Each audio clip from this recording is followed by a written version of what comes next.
Hey guys, welcome to Flowcast, a podcast by Flowout, where we chat with successful entrepreneurs, freelancers, and other amazing professionals that are crushing it in their game. I'm Gal, and I'll be your host on this audio journey. In this week's episode, I'm here with Bram Kanstein, a serial entrepreneur, founder, and executive coach. So without further ado, sit back, relax, and enjoy the conversation. Bram, welcome to our podcast. It's really nice to have you here. Yeah, thanks for the invite. Happy to chat. Okay, so I suggest we get going. So tell me a bit about your background. Who are you, and how would your family and friends describe you? That's a good question to start. So my name is Bram Kanstein. I always call myself like a creative internet entrepreneur or something like that. I don't know, just to put a label on it for others to understand. To be honest, if you would ask my mom what I do, I don't think she could answer it. But I think it's actually a really common question. I always say creative internet entrepreneur, which in practice means I was always working with computers and entrepreneurship and ideas, trying to build little businesses from when I was younger, like 16. I'm 35 now, and kind of forgot that for a while. I actually studied to be a doctor for 2 years, but I gave that up because that wasn't for me. And then I thought, well, what can I do? And then during a trip to Australia, it hit me, and I was like, "You're such a dummy. You should do something with internet and entrepreneurship." And so I eventually followed a study that was all about, spotting trends, creating ideas, building products, figuring out how to make it a business, etc. I wrote my final paper on lean startup when that just was introduced by Eric Ries. And that's kind of how my startup entrepreneurial journey kind of continued, basically. Over the past 8 years, I've seen what I always call like new product development from different kinds of angles. So I actually did an internship at the Next Web, which is like a big tech publication. So I learned a lot about startups there and helped build some internal tools. I've worked for an investor. I've worked for Product Hunt, which I think some of your audience might know. So that's at that moment when I started working there, they were just funded, like very popular Silicon Valley startup. So they asked me to work there, and was an instant yes, right? Like I wanted to see what the back end of a funded Silicon Valley startup looks like. Well, it's no different than any other startup. It's duct tape all around, of course. And like in that way, I kind of saw this new product development from all these different kinds of angles. I've also spent some time in like corporate innovation, so building new innovative products in like a corporate environment. I've had my own growth agency, and like over the last 8 years, I worked with lots of different teams and entrepreneurs on that first part, basically going from 0 to 1, like from idea to, well, what people might say product market fit, and then really starting at, why do you have this idea? Where does it come from? Why do you think it makes sense? How are you going to market? What are you going to build, etc. So really try to be a challenger for people building new things. Challenger in a positive way. So asking critical questions, but all with the purpose to help them avoid spending time, money, and energy on the wrong ideas. And along the way, I've also built and sold, tried a lot of products. I think over 25 ideas, but eventually built and sold 5 now. Which is super fun to experience, and also to see that the process and mindset that I've adopted and trying to share with other people that has also worked for myself. I think it's kind of proof that to some degree it makes sense. So I say creative internet entrepreneur, but this is the short background version of where I came from and what my interests are. Yeah, wow, that's pretty cool. Pretty versatile background. So do you think you have like some unique skills that helped you become so successful? If you could like name a few. I think it's mainly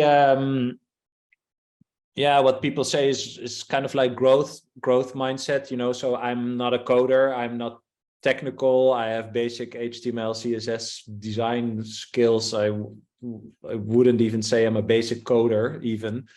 But I've seen so many products succeed and fail, and tried out so many things that I do have, you know, like product sense, like how should a product work, what should it look like, etc. And over the past few years, especially with no code tools and stuff like that, you know, I'm also able to build my own products.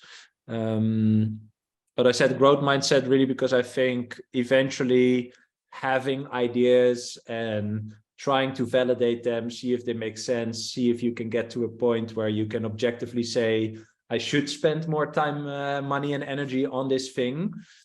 I think before all skills with whatever tools or coding language or whatever, it's about a certain mindset that you realize that, yeah, your ideas they are yours, but they are random, they are worth nothing. If you see something, you know, you're probably, yeah, no one is better than the other. So similar people have the same ideas at the same time because they see the same thing.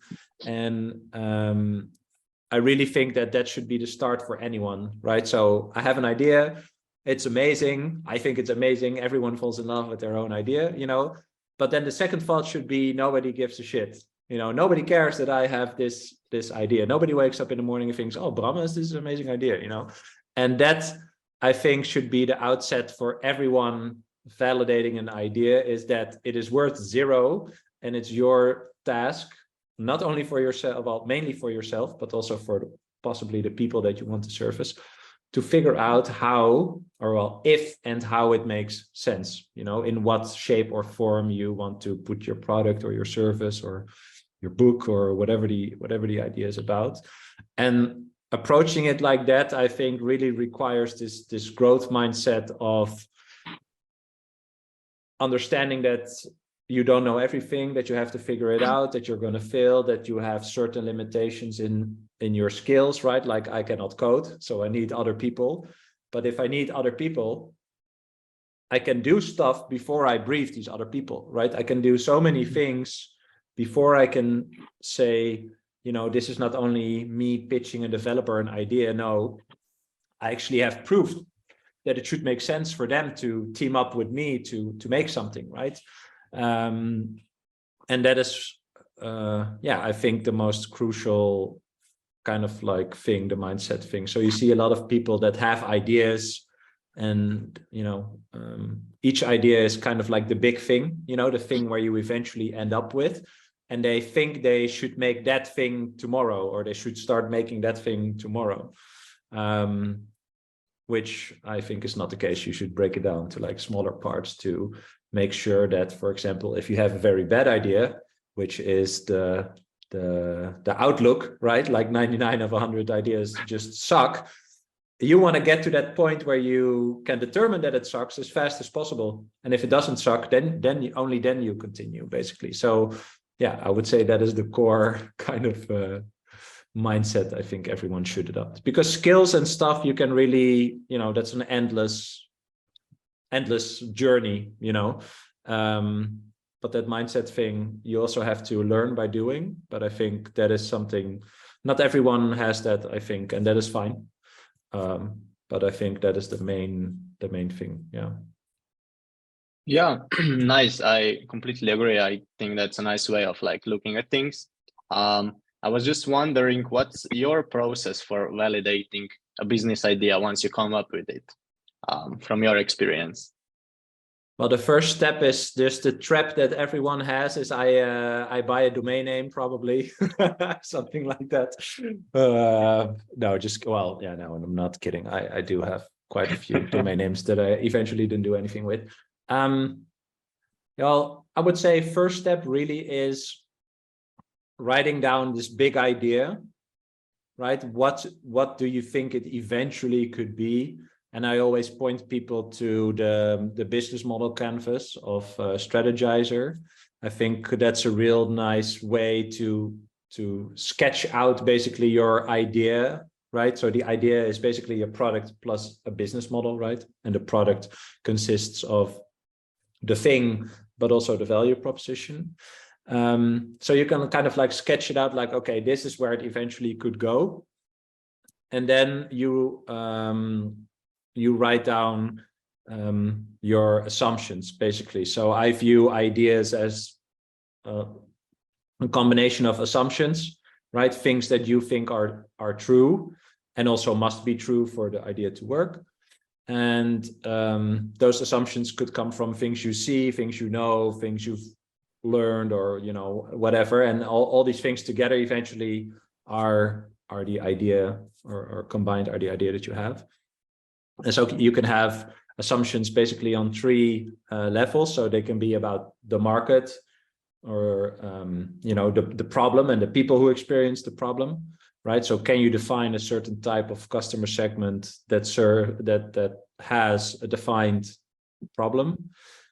The other assumptions are about a product or the thing that you build, right? So why, if someone, if I hear someone who says, yeah, I'm going to build an app, an iOS app to do X, Y, Z, then my first question is, why is it an app? Like, can you give me arguments why it should be an app and not a native web app, or whatever? Why should it be an iOS app, right? So those are kind of the assumptions, right? And the last one is more about the technical part or feasibility. Like, can you actually technically build the thing that you think you should build, right? So depending on the context of the idea, you could have certain assumptions around that. And I think a nice example of that is, in the early app of Uber, they actually used Google Maps. It was one of the first integrations with Google Maps in an app. Well, if that wasn't possible, right? So their assumption was probably, we can integrate Google Maps into a ride-sharing app. If that is not true, then this whole thing falls apart, right? Because then you cannot show the cars, etc., etc. So yeah, so write down the big idea, then write down your assumptions. That's step 2. And step 3 is then ranking these assumptions basically on you can use a matrix where it says like I have no clue about this thing, or I know a lot about this thing, and then high risk and low risk, and then you can basically plot them. And then just look at your top 3, like what are the 3 most threatening assumptions to your idea, right? The things you know least about and have the highest risk, basically. And then from there on, you think about experiments or things that you can do to gather information, to gain more clarity about these assumptions, and see if you can lower the risk on them. So gather information, see what that information says, and if it helps you lower the risk, right? Because you get more information, so you know more about it. But if it then lowers the risk, then those are like indicators for you to continue with an idea. Yeah. Okay, yeah, that's nice. And I guess scaling a company all comes down to having a successful team, right? So what are your thoughts on building and leading a successful team, just putting it together, the right mindsets, I guess, in a startup environment? Yeah, so I have no experience building or leading a team. I did most, with just a few partners or myself. But what I do think is that you can only like kind of what I just described now. Like, I think every founding team or founder has to do that first part. They have to do a lot of that themselves before you can build a team and also brief other people on what they should actually do, right? So if you like I described, go from 0 to 1, right? You go to this product market fit, which for me is just, what you sell to who, why they are buying, right? How you sell them, so what your message is, through which channels, and that they pay enough for you to actually build a business, right? So that it gives you more money than what it costs you to deliver the product or service. And only if you know all these things, you can actually brief other people, right? To do marketing or to do sales or build out a product or do customer service. So while I don't have experience building the actual team, I do know that I believe that, yeah, you should have those things in place before you can build a high performing team, actually, right? And then of course you have these things like mindset, etc. But yeah, I don't know. I think personally that is important, but you cannot expect your employees to have the same mindset as you have, of course. But if you can give them great, outlines of, this is the playing field in which I will let you play, and for example, sell my product, then you can give them a lot of autonomy and let them prove themselves based on your input, right? So I think that's an equal relationship in that sense. If you give people the autonomy, but it's based on the work that you did previously. Yeah. So I hope that's an answer. Yeah, definitely. Got it. So yeah, that's even more impressive considering you have, like you said yourself, 5 successful exits. And I just like to chat a little bit generally about that. Like, how do you determine when is the right time to sell a company? How do you decide?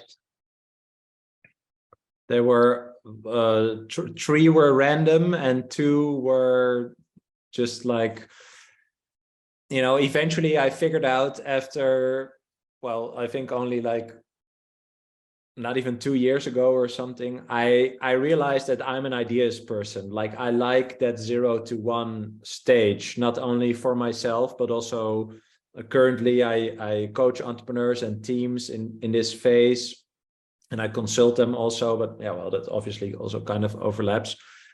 But I like that phase because I'm a generalist. I'm a practical generalist. Like, I can build products, but I love and I'm interested in lots of different subjects. So yeah, I see rabbit holes all the time where I would love to dive into, and I'm just an idea person, and I also don't mind exploring new things that then feel like, I think you always learn something. I think that's part of this growth mindset thing. So 2 of them were intentional. I put them up for sale and I shared that. And the others were just random. So the first thing I sold was a website called Startup Stash, which is a directory of resources and tools for startups, which I launched through Product Hunt, and is now still, after like, I don't know, even like almost 100,000 or 200,000 launches on Product Hunt, still the most popular and most upvoted thing on this whole website, which is crazy. But that was the first thing. Eventually that was used by like 1 million people.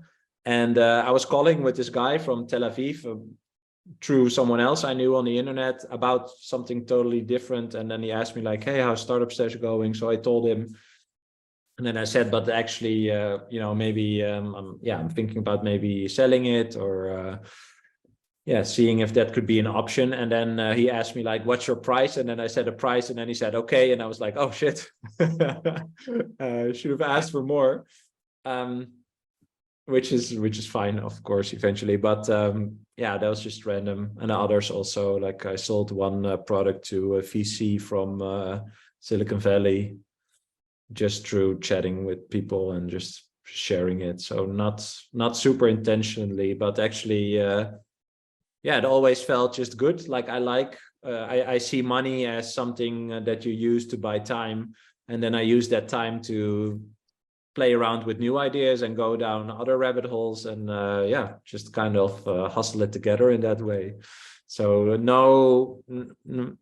no solid structures, pure, I would say interest based, and just see it as personal development, just learning about new things and challenging my own beliefs and skills. I think that is what brings me the most joy. Yeah. Yeah, that's pretty cool. And I'm just like wondering, are there some challenges when you're selling a company and when the transition, happens, how do you ensure that it's like smooth, successful? Do you offer them like consultancy after, or is it just like point blank? How's that? No, just make a list of all the things that need to happen. I think it's not. It doesn't really have to be that complex. It's well, the things I've sold are also not overly technical, right? So it's pretty straightforward. I help with the transfer. I help set it up on the buyer side, and then twice now, if they wanted, yeah, we had some like consulting engagement where you know, we could just work together to fix some stuff. But the others, yeah, it's just pretty straightforward, actually. Yeah. Okay, yeah, thanks. What about your previous ventures and your learnings from them? Did that impact like on your approach to building new companies, for example, like no code MVP?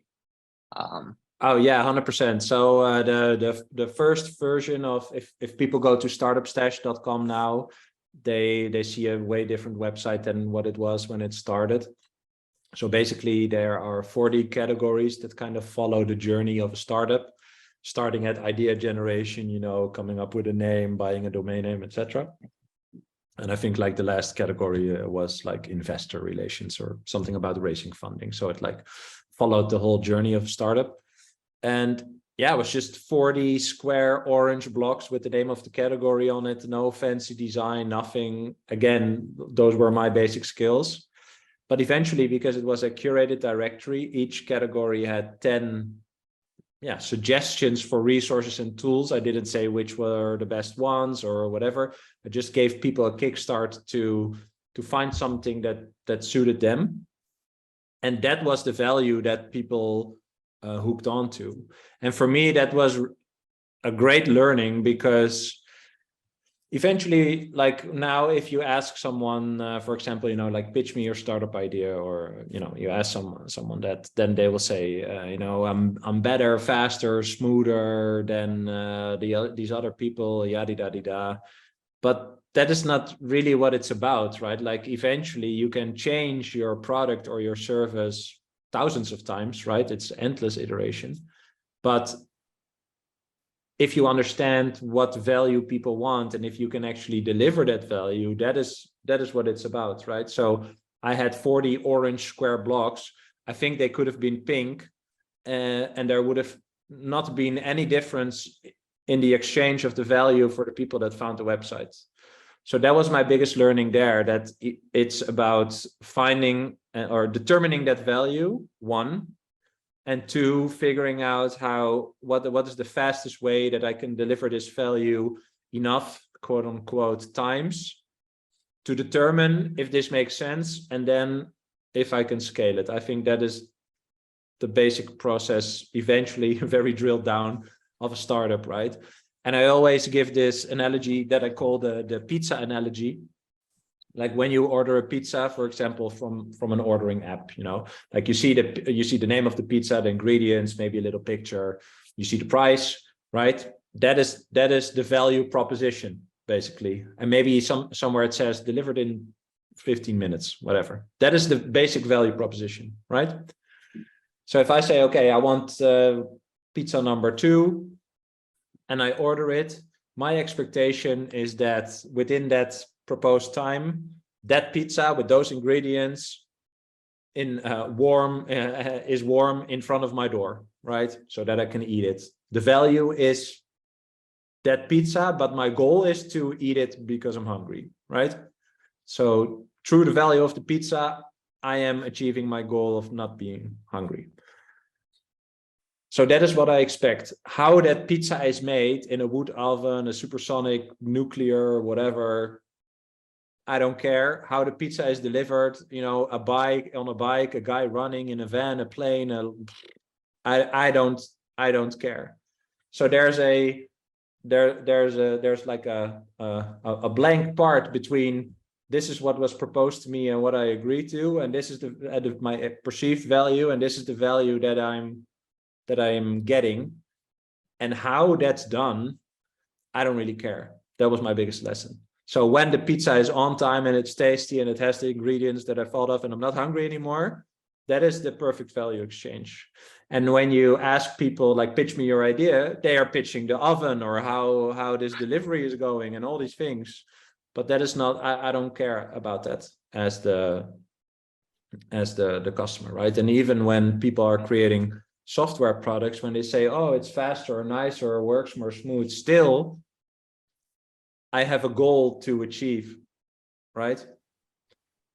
And it's all about how do you help me get to this goal?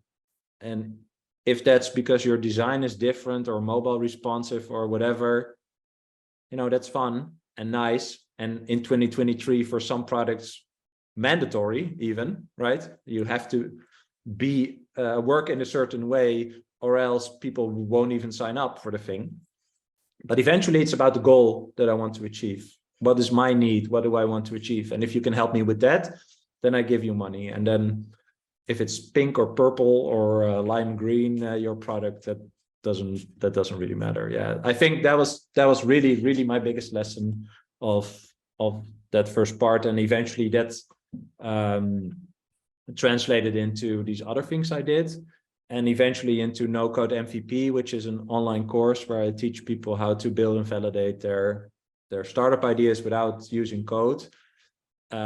This is one of the main things that I talk about. So I talk about this mindset part that I mentioned before, and also about this. So you have this idea, right? This big idea that you write down on this business model canvas. That is the eventual thing that you want to get to, but you don't have that thing tomorrow. So you have to ask yourself, how can I learn the most in the fastest way possible, while figuring out if the value that I think customer X wants or needs, if that is actually what they want. So you give yourself the task to figure out how to deliver that as quickly as possible. And that is what eventually you can translate into, what people call a minimum viable product or MVP. And that is an experiment. Basically, you're trying to see if you can deliver that pizza, see if people like the pizza. And how you do that is just a temporary setup, because you want to know if your idea of the value aligns with the value that people are actually looking for. And if that is a yes, then you move on to figuring out how to deliver the value in the most optimized way possible. So it's value first, then product. In my opinion, some people will say product, but that's my approach. Yeah. Yeah, pretty great. And let's chat about the no-code MVP a little bit. What's your approach, like to teaching people and teams how to build, validate new startup ideas, all without writing code, obviously. Yeah, so just maybe dive deep into this. Yeah, so the goal there is to give people a mindset and a process, basically.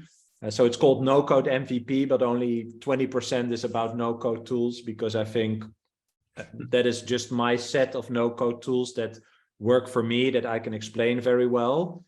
But eventually it's just like with coding languages, to each their own, right? You have to figure out what suits you and what you like to work with, etc. So I would say 20% is just about no code tooling and just giving the easiest and cheapest options to get started. But I think 80% is really about this mindset that we talked about, and the approach to going from this big idea to something like an MVP that you can test with actual possible customers. And so, yeah, the goal is to teach people that, to have them work through their ideas as fast as possible, right? So yeah, like we said, probably 1 out of 100 ideas is actually a good idea. So it's up to you to go through your ideas as fast as possible to get to that idea that makes sense. And yeah, so I think that is really the goal. And kind of why I started this is when I discovered these no-code tools, it really opened the world for me, where I thought, okay, I totally believe that, the 1% of people who can code, they don't have the best business ideas. They do not have all the best business ideas, right? There's people who cannot code that probably that also have business ideas, and sometimes maybe even better than people who can code. I also have one blog post up somewhere. It's just called "Knowing How to Code is a Trap," because and I've confirmed this because like 25% of students in my no code course are developers, and I asked them like, why did you join? And they all say, well, when I have an idea in my head, I also know how to build it. So I have a big idea in my head, and then I build the big thing. And then after 3 months or 5 months, or I spoke to a guy who spent a year building a thing, spent 200K, then launched, and nobody wanted the thing. Then I launch to nothing. There's crickets. But then I built the thing, and they all want to, next time for their next idea, they want to avoid that trap and see, not like what can I build, but it's more about what should I build. That's the real difference between that. So yeah, I really also want to empower these people who cannot code to explore their ideas, and to at least be able to do that first part of making more sense of an idea, right? So in the beginning, when someone pitches an idea, it's just a story. But I hope with this course to give people the tools and skills to go from story, just a story, to story with proof, proof that it sucks or proof that it has merit. And then they can actually continue, right? So if it sucks, you just write down your learnings, whatever you learned, you move on to the next idea. And if you think it has merit, then it makes sense that when you talk to a developer or maybe an agency or finding a technical co-founder, that you do not only have a story, you actually have data, right? You can show, hey, these are the things I did. This is the proof I gathered. My risk was first, I don't know, 80%, but I lowered it to 50 because I found out these things. So this idea makes more sense than it did before. And then you are also better at briefing these people on what to actually build and how it should work and look like, etc. Yeah, so that is it's kind of the mission and the content of that course. And yeah, up until now, it's super fun. I think there's now almost 900 people that follow it. I have like really fun and valuable reviews. And again, this is a nice example of kind of how I work, because when I made this course, I just had one personal goal. So it was also with Startup Stash. The personal goal was, I think I know how to build a product. So I want to prove that to myself. So I found a target audience, a problem, something I enjoyed doing, and then I built a product, and then I launched it. And for me, that was already enough, because I wanted to just prove it to myself. And everything that came after, like 1 million users and selling it, that was all just extra. I already achieved my personal goal. And kind of with this course, it's the same. I was consulting a lot of founders and teams, and I just realized that, if I talk to 50 people, I basically said the same thing all the time, but just in the context of these founders and these teams or their markets or what they were building. So I thought, okay, perhaps this is my approach to building and validating ideas.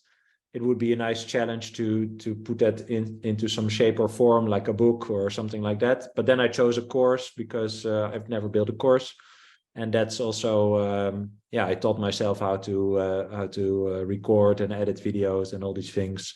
So that was just like a nice extra to learn new things again. So that was it was more like a thought exercise, getting it out of my head into this thing. And now everything after that is just all bonus. It's fun. In that way, I think I just thought of that, like, you can almost never fail, because I already achieved just my personal goal, which is not about money or anything. It's just a personal exercise. Yeah. Awesome. Yeah, thanks a lot for sharing this. And I would just like to ask you maybe about your growth tactics. Like, can you talk about some acquisition channels per se, like, that are performing better? Where do you find these people? Is it all organic, or how is it? Yeah, that's a great question. I think this is a question that a lot of people think about or ask, but it's a really hard one for me to answer for someone else, right? So for example, you guys are building this product. You are the experts on this concept, on the product, on understanding the audience and their problem and all these things, right? So it would kind of be arrogant for an outsider to say, this is what you should do or look at, because it's up to you to figure out, if you, I don't know, if you're building an app, why an app, but okay. If you're building an app for pregnant women, I don't know, right, with tips and tricks or whatever you're building, doesn't really matter. Let's say pregnant women, then it's up to you to figure out where pregnant women hang out. Literally, it could be digitally, right? Are they on forums or Reddit, or is there a hashtag on Twitter or Facebook groups? I don't know. But you can also go outside, right? Go to a baby store or a nursery, or wherever these people are. So it's very, answering this question is very context based, based on the idea and the customer segment, and how much you already know of your target audience. So for example, a lot of startups are launching on Product Hunt. That worked for me with Startup Stash because it was a mix of people in tech that could all benefit from what I built. So my product fit that context. But I do think for most early stage products, Product Hunt is just a channel, right? It's just a channel to perhaps get then feedback on your product, etc. But if you're building an app for pregnant women, you're probably not going to find a lot of pregnant women or enough pregnant women to give you enough data and insights to continue working on your product. So it's really depending on who you're targeting and how much you know of them. Like, how do they talk? Where do they talk? What do they talk about? How can you, as a non-pregnant man, connect with pregnant women because you want to understand how to build a better app for them? That is your real challenge, and it's up to you to get to a certain level where you can actually do that. So yeah, maybe this is a bit of a downer answer, but I think it's the honest answer. It's just so, it depends so much on the context, and to really figure this out, you just have to try a lot. So again, this mindset comes back to, how can I learn the most in the fastest way possible? Is okay. First question is, what do you actually know? Let's stick with the pregnant women. What do you actually know about their behavior, or where they look for information, or whatever? Like, what do you actually know? What can you offer them, right? Or what are you offering them? And then in between is, how do I talk to them? What do I actually share? So first you have to make an inventory or reflect on that before you can actually make a plan of doing whatever you think is needed to do. Okay, yeah, that's amazing. Yeah, pretty great answer. What about the future of no-code building? I was really surprised when you said like you have 25% developers in your course, right? But where do you think the no-code tools are going? Is that going to be even more rapidly growing, or what are your thoughts? Yeah, so I think these developers are mostly in this course for that 80% part of this mindset and this process, right? But in general, I think this no-code space is going to grow. Again, I think people who cannot code also can have great ideas, right? And these tools enable them to at least build first versions of this product, to validate them. But you can also definitely take them further. So there are a few people and examples of products who are just making a lot of money and are real businesses just built on no code. And I think people who say like, oh, can you scale with no code and all these things, then my answer is always, well, if you can get to the point where your no code setup breaks apart, you have an amazing problem, right? Because you're doing very, very well. And that's a great moment and insight for you to create a briefing and hire a tech team to build a custom thing, right? Like if it breaks, it's perfect. Like that is actually what you want, I think. So yeah, I think people discussing that's just an excuse not to get started, right? Like it's just like an analysis paralysis thing. And again, it's not about how you deliver the value, right? And no code is the how. It's about delivering the value. So the end user doesn't really care, I think. Absolutely. So many opportunities. Totally. And yeah, I'm sure everyone like who listened will be able to find some very, very valuable lessons from ideas to pizzas. And yeah. since we are like near the end of this podcast, I'm just very, very eager to ask you, what would be like one piece of advice you would give to your younger self, knowing the things you do now? Oh, that's a fun question because like I said, when I was 16 and I was like on the internet and trying out things and trying to make money with some entrepreneurship stuff, like it never clicked for me that could actually be a thing, right? Like kind of the same as there's people who make money playing games now, So I think that the biggest lesson is when you think you are dismissing something and think like, oh, this is not possible, or this is not an opportunity. If you feel you're very firm about that, my advice would be to take some distance from whatever you're thinking about or looking at, and see if you inside yourself can find like, okay, why am I so what is this adverse feeling? Like, what am I not seeing? That is, I think, would be my biggest advice, because that taught me a lot, especially when you look at ideas, right? If you pitch me your startup, it's very easy for me to poke holes in it, right? And to comment and say negative things. There's always things to think about why something would not work. That is easy. But if I would do that, that doesn't change the fact that you and your co-founders are working on something. So I am probably not seeing something that you are actually seeing, right?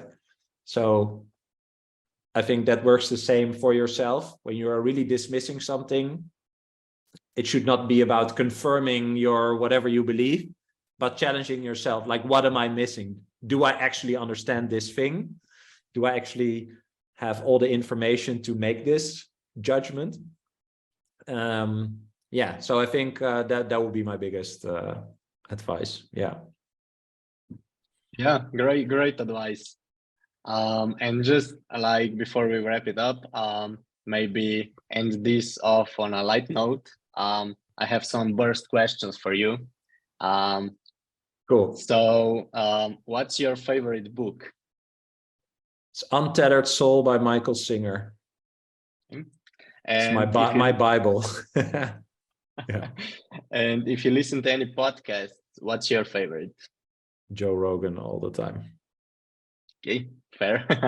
And your favorite no-code tool? Card. CARRD.co. Card. Yeah, that's that's my favorite website builder. Yeah. Cool. And most used app on your phone? Twitter. And the last one, what's your favorite hobby? Oh, playing Lego with my son. That's my Nice. hobby. Yeah. That's pretty amazing. Okay, yeah, Bram, thanks. it was really, really amazing talking to you. Thanks for taking your time. I'm sure everyone can like learn a lot of stuff from this podcast. And of course, I wish you all the best with your current and your future projects, and hope we can chat again sometime soon. Yeah, of course. Thanks for inviting me. It was a fun talk, and excited to re-listen this myself. Thanks.